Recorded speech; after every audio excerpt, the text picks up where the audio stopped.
Luke's Gospel, chapter 22, verse 7 and following we find. Then came the day of unleavened bread, on which the Passover lamb had to be sacrificed. So Jesus sent Peter and John, saying, Go and prepare the Passover meal for us, that we may eat it. They asked Jesus, Where do you want us to make preparations for it?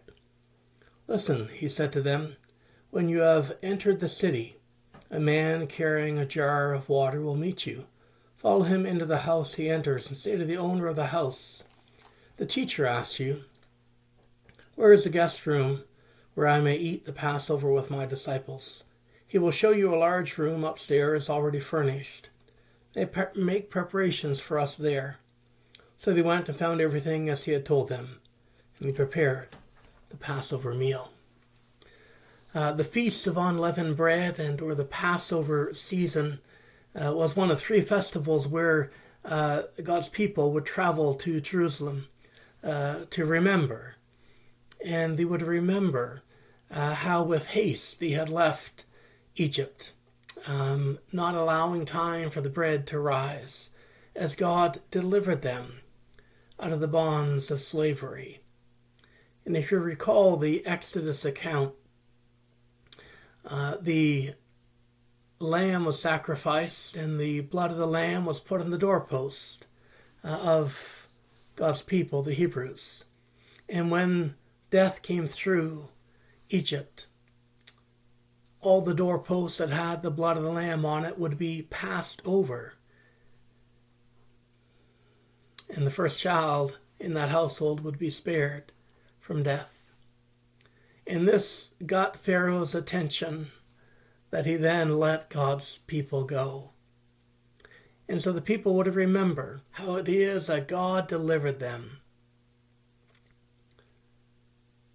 from captivity, from slavery, from oppression. And here they're celebrating this meal. And it's interesting that they go and find, as Jesus said, a man who's carrying a jar of water. He'll meet you, follow him, and say to the owner of the house, Where is the guest room where I may eat the Passover with my disciples? The guest room is a word used in the New Testament, a Greek word used in the New Testament on two different occasions within the Gospels. Once is here, that we have this guest room in which the Passover meal is had. The other place is within the account of Jesus' birth, if you recall. When Jesus was born, he was wrapped in swaddling cloths and placed in a manger, for there was no room for him for them in the inn. The word inn is the same word used here for guest room. There is no room for Jesus as a guest in this world. It's fascinating that we live in a world that runs off of power and control. We live in a world where one person thrives by the oppression of another. One person gets ahead by pushing another down. One climbs the ladder by climbing over the other. And within this context comes God, in the form of Jesus, who is above all things, who is in fact the creator of all things.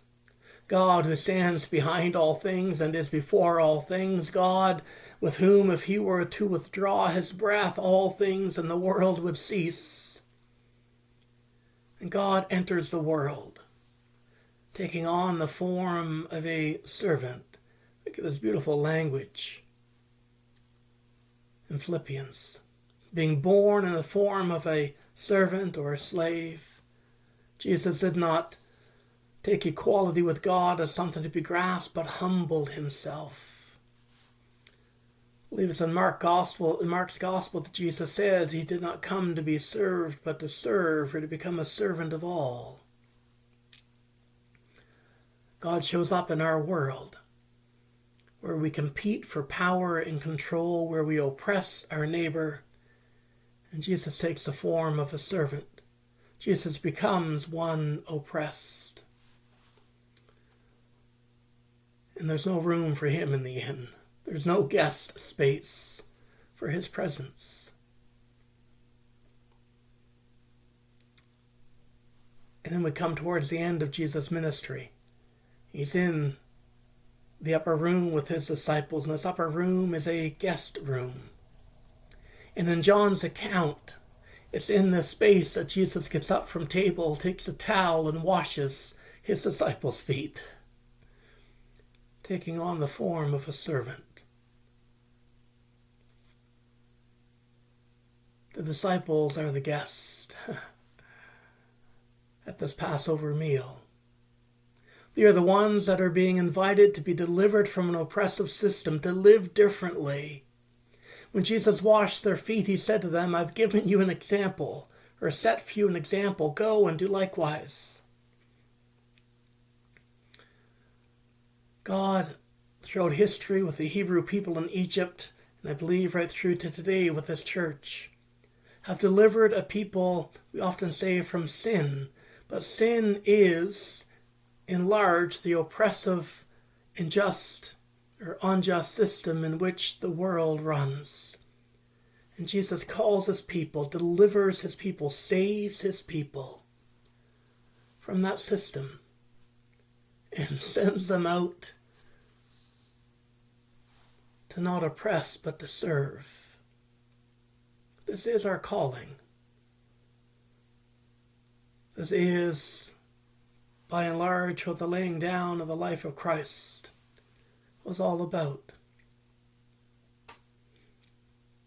Looking for justice, shalom, righteousness in this world, creating a people in which these character traits ring true as they follow Jesus, as they live their lives in response to his sacrifice, as they follow his example. Let the Lord lead us into this space of creating guest room for the other in our lives, in a world that doesn't readily welcome hospitality. Let us set the example to his praise. Amen.